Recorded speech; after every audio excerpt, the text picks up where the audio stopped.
السلام علیکم ورحمۃ اللہ وبرکاتہ۔ الحمدللہ رب العالمین والصلاة والسلام علی سید المرسلین، اما بعد فاعوذ باللہ من الشیطان الرجیم، بسم اللہ الرحمن الرحیم۔ برادران عزیز و معزز خواتین، آج کی اس نشست میں سورۃ یونس کی آیت نمبر 91 سے آیت نمبر 95 تک تمام آیات کا ترجمہ و تفسیر پیش کرنے کی سعادت حاصل کی جائے گی۔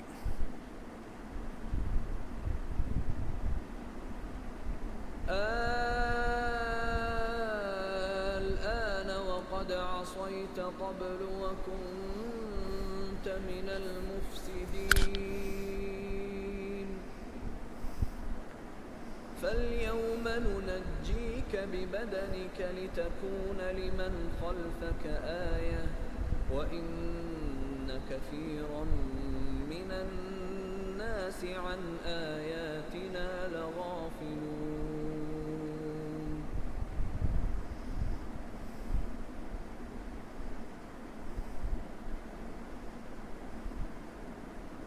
وَلَقَدْ بَوَّأْنَا بَنِي إِسْرَائِيلَ مُبَوَّأَ صِدْقٍ وَرَزَقْنَاهُم مِّنَ الطَّيِّبَاتِ فَمَا اخْتَلَفُوا حَتَّى جَاءَهُمُ الْعِلْمُ إِنَّ رَبَّكَ يَقْضِي بَيْنَهُمْ يَوْمَ الْقِيَامَةِ فِيمَا كَانُوا فِيهِ يَخْتَلِفُونَ۔ فَإِن كُنتَ فِي شَكٍّ مِّمَّا أَنزَلْنَا إِلَيْكَ فَاسْأَلِ الَّذِينَ يَقْرَؤُونَ الْكِتَابَ مِن قَبْلِكَ لَقَدْ جَاءَكَ الْحَقُّ مِن رَّبِّكَ فَلَا تَكُونَنَّ مِنَ الْمُمْتَرِينَ وَلَا تَكُونَنَّ مِنَ الَّذِينَ كَذَّبُوا بِآيَاتِ اللَّهِ فَتَكُونَ مِنَ الْخَاسِرِينَ۔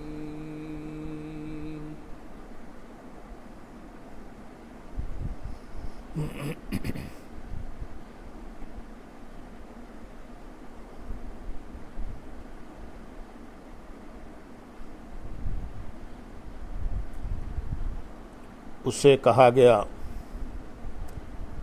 کیا اب ایمان لاتے ہو؟ حالانکہ اس سے پہلے تو نافرمان رہا اور تو فسادی تھا۔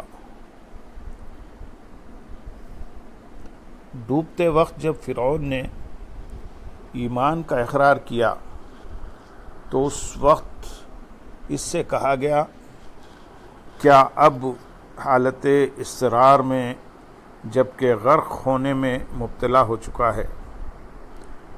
اور زندگی کی امید باقی نہیں رہی، اس وقت ایمان لاتا ہے، حالانکہ اس سے پہلے تو نافرمان رہا اور فسادی تھا، خود گمراہ تھا اور دوسروں کو گمراہ کرتا تھا۔ مروی ہے کہ ایک مرتبہ حضرت جبریل علیہ السلام فرعون کے پاس ایک تحریری سوال لائے، جس کا مضمون یہ تھا کہ ایسے غلام کے بارے میں بادشاہ کا کیا حکم ہے جس نے ایک شخص کے مال و نعمت میں پرورش پائی، پھر اس کی ناشکری کی اور اس کے حق کا منکر ہو گیا اور اپنے آپ کو مولا ہونے کا مدعی بن گیا۔ اس پر فرعون نے یہ جواب لکھا کہ جو غلام اپنے آقا کی نعمتوں کا انکار کرے اور اس کے مقابل آئے، اس کی سزا یہ ہے کہ اس کو دریا میں ڈبو دیا جائے۔ جب فرعون ڈوبنے لگا تو حضرت جبریل علیہ السلام نے اس کا وہی فتویٰ اس کے سامنے کر دیا اور اس کو اس نے پہچان لیا۔ آیت نمبر 92 میں ارشاد ہے، آج ہم تیری لاش کو بچا لیں گے تاکہ تو اپنے بعد والوں کے لیے نشانی بن جائے، اور بے شک لوگ ہماری نشانیوں سے ضرور غافل ہیں۔ علماء تفسیر کہتے ہیں کہ جب اللہ تعالیٰ نے فرعون اور اس کی قوم کو غرق کیا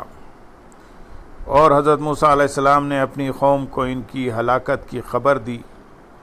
تو بنی اسرائیل میں سے بعض کو شبہ رہا، اور اس کی عظمت و ہیبت جو ان کے قلوب میں تھی، اس کے باعث انہیں اس کی ہلاکت کا یقین نہ آیا۔ اللہ تعالیٰ کے حکم سے دریا نے فرعون کی لاش ساحل پر پھینک دی۔ بنی اسرائیل نے اس کو دیکھ کر پہچانا، اور بے شک لوگ ہماری نشانیوں سے ضرور غافل ہیں۔ اللہ تعالیٰ نے حضرت موسیٰ علیہ السلام اور فرعون کا واقعہ بیان فرمایا اور فرعون کا انجام ذکر کیا، اور اس واقعے کا اختتام اس کلام پر فرمایا۔ اس میں خطاب نبی اکرم صلی اللہ علیہ وسلم سے ہے تاکہ وہ اپنی امت کو دلائل سے اعراض کرنے پر ڈرائیں اور ان واقعات میں غور و فکر کرنے اور ان سے عبرت حاصل کرنے کی ترغیب دیں۔ یہی ان واقعات کو بیان کرنے کا مقصود ہے۔ آیت نمبر 93 میں ارشاد ہے، اور بے شک ہم نے بنی اسرائیل کو عزت کی جگہ دی اور انہیں پاکیزہ رزق عطا کیا، تو وہ اختلاف میں نہ پڑے مگر علم آنے کے بعد۔ بے شک تمہارا رب قیامت کے دن ان میں اس بات کا فیصلہ کر دے گا جس میں وہ جھگڑتے تھے۔ یعنی ہم نے بنی اسرائیل کو عزت کی جگہ ٹھہرایا اور ان کے سمندر سے نکلنے اور ان کے دشمن فرعون کو ہلاکت کے بعد انہیں عزت کے مقام میں اتارا۔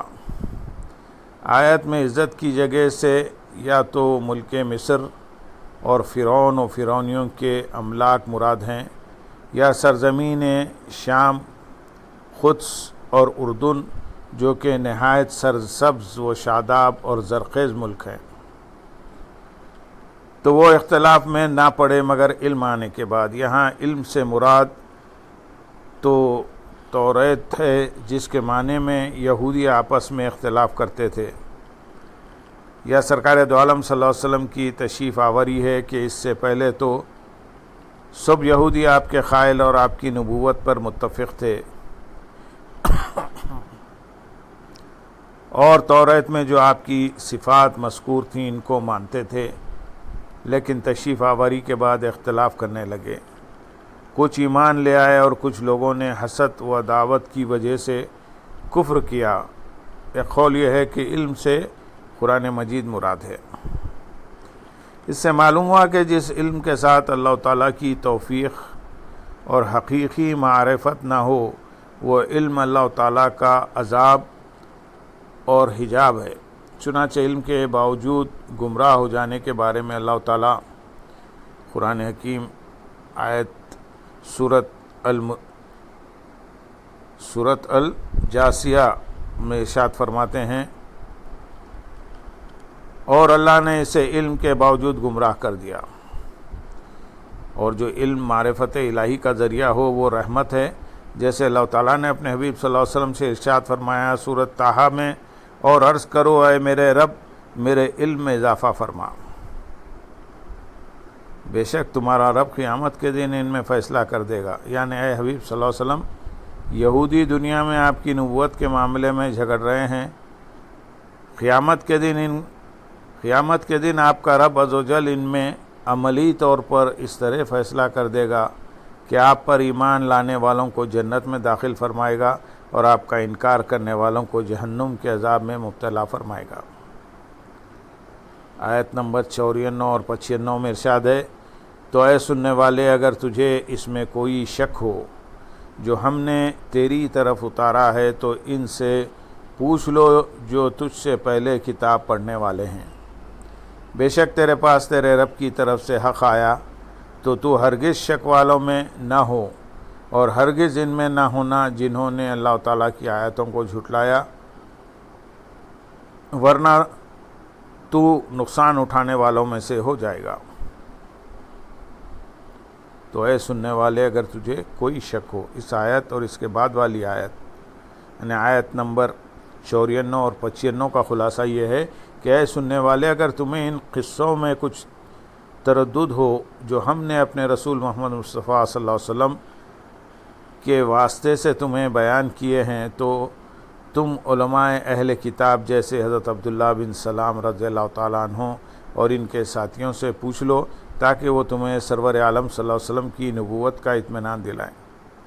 اور آپ کی نعت و صفت جو توریت میں مذکور ہے وہ سنا کر شک دور کر دیں۔ بے شک تیرے پاس تیرے رب عز و جل کی طرف سے وہ حق آیا جو اپنے واضح دلائل سے اتنا روشن ہے کہ اس میں شک کی مجال نہیں، لہذا تو ہرگز شک کرنے والوں میں سے نہ ہو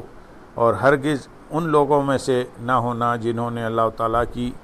واضح دلیلوں کو جھٹلایا، ورنہ